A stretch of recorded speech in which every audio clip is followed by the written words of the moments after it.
इस YouTube channel में आप सभी का स्वागत है। आज का हमारा टॉपिक है विज्ञान, कक्षा 8 अध्याय 1 और अध्याय का नाम है विज्ञान के अन्वेषी संसार की खोज यात्रा।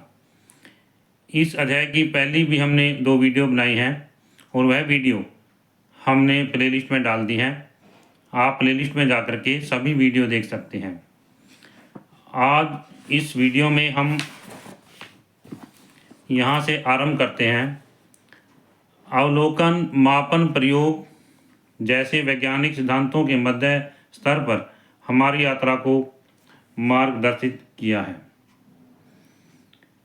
मापना, अवलोकन करना, प्रयोग करना, वैज्ञानिक सिद्धांतों को मध्य स्तर पर हमारी यात्रा को इन्होंने मार्गदर्शित किया है।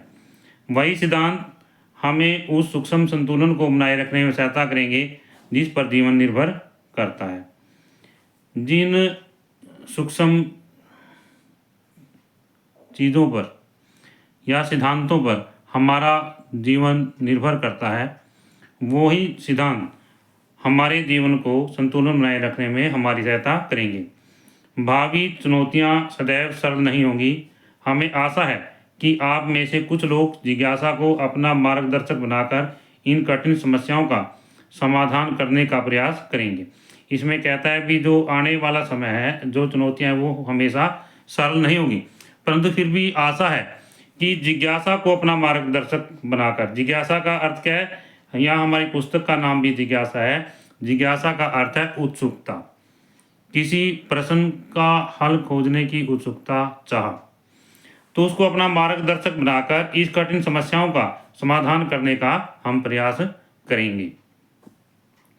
आइए एक वैज्ञानिक की भांति सोचने में आपकी सहायता करने के लिए हम प्रथम पृष्ठ पर पूछे गए उस प्रश्न का पर वापस चलें कि पूरी या पूरी की एक परत दूसरी परत से पतली क्यों होती है। प्यारे बच्चों, इस वीडियो को आप पूरा देखें, स्किप न करें।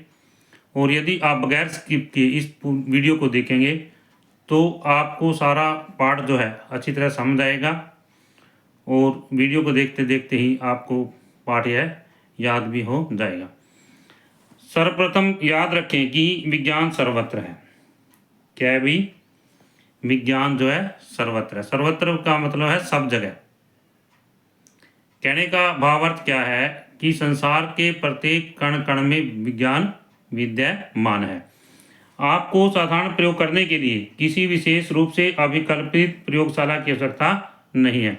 हमने जो साधारण प्रयोग हैं, जो छोटे छोटे प्रयोग हैं, इसके लिए हमें किसी विशेष प्रयोगशाला की आवश्यकता नहीं है। अभिकल्पित मतलब डिजाइन की हुई प्रयोगशाला की आवश्यकता नहीं है।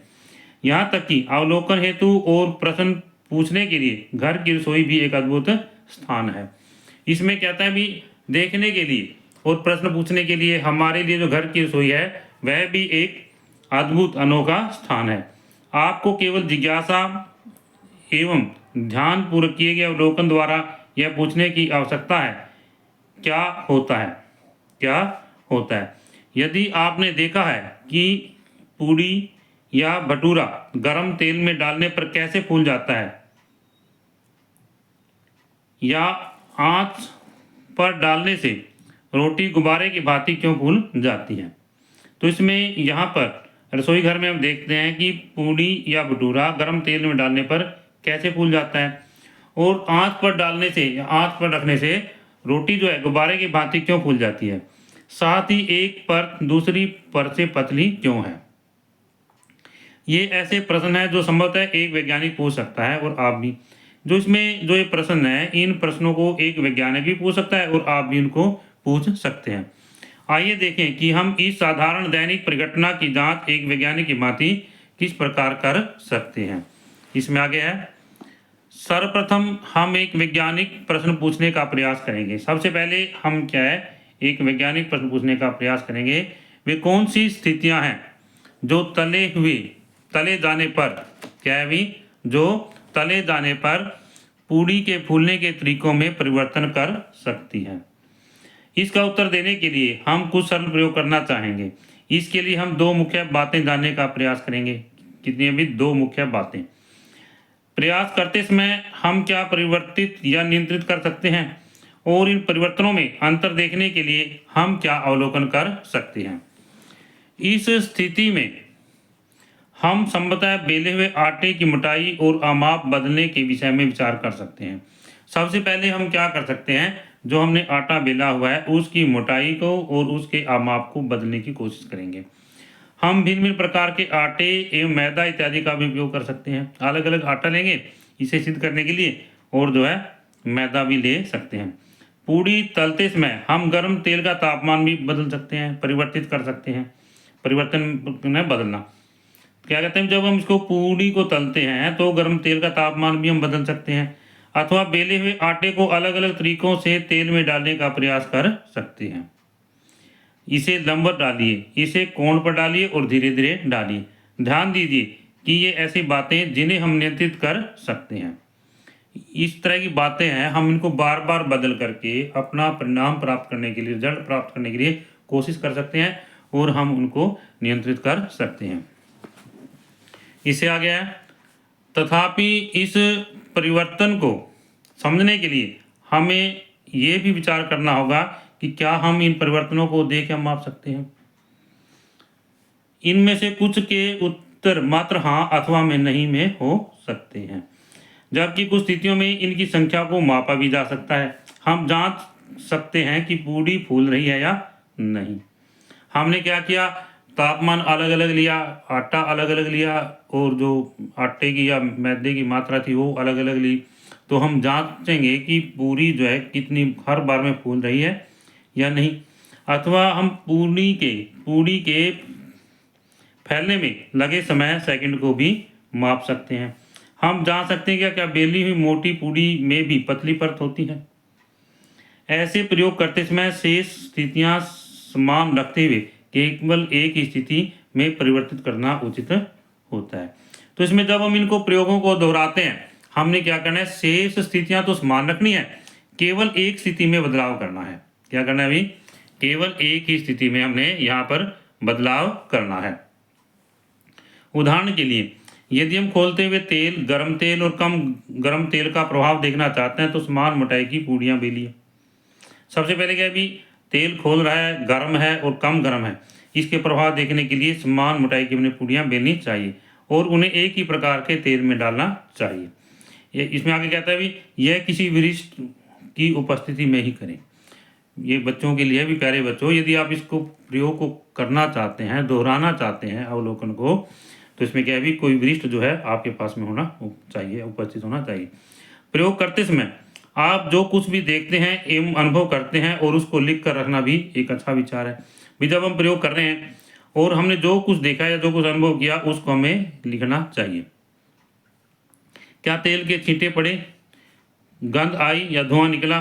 प्रयोगों का एक चक्र पूरा करने के पश्चात आपके मन मस्तिष्क में और भी प्रश्न आ सकते हैं। जब हम उसका एक चक्कर पूरा करते हैं तो हमारे मन और मस्तिष्क में और भी प्रश्न जो है आ सकते हैं। आगे है, क्या ताज़ा गूंदे आटे से बनी हुई पूड़ी अधिक फूलती है या रखे हुए आटे से बनी हुई। भाई जो आटा क्या है, ताज़ा गूंदा हुआ है, वो पूरी ज़्यादा फूलती है या रखे हुए आटे से ज़्यादा फूलती है। यदि मैं पूड़ी तलने से पूर्व उसमें एक छेद कर दूं तो क्या होगा। इसमें मन के अंदर एक जिज्ञासा उत्पन्न होती है, भी पूड़ी तलने से पहले हमने क्या किया, उसमें एक छेद कर दिया, फिर पूड़ी को तल के देखा, भी क्या होगा, पूड़ी जो है फूलेगी या नहीं। तो इसमें क्या होता है, नहीं फूलेगी। यहाँ पर इसका आंसर ये आना चाहिए, आमतौर पे यही आता है। सरल से लेकर जटिल तक सभी वैज्ञानिक प्रयोग इसी प्रकार किए जाते हैं। क्रमबद्ध जांच की यही अवधारणा है, क्रमबद्ध जांच जो है उसकी यही अवधारणा है और सभी प्रयोग जो है इसी तरह से किए जाते हैं, यानी बार बार प्रयत्न करके उसकी परिस्थितियों को बदल करके प्रयोग किए जाते हैं।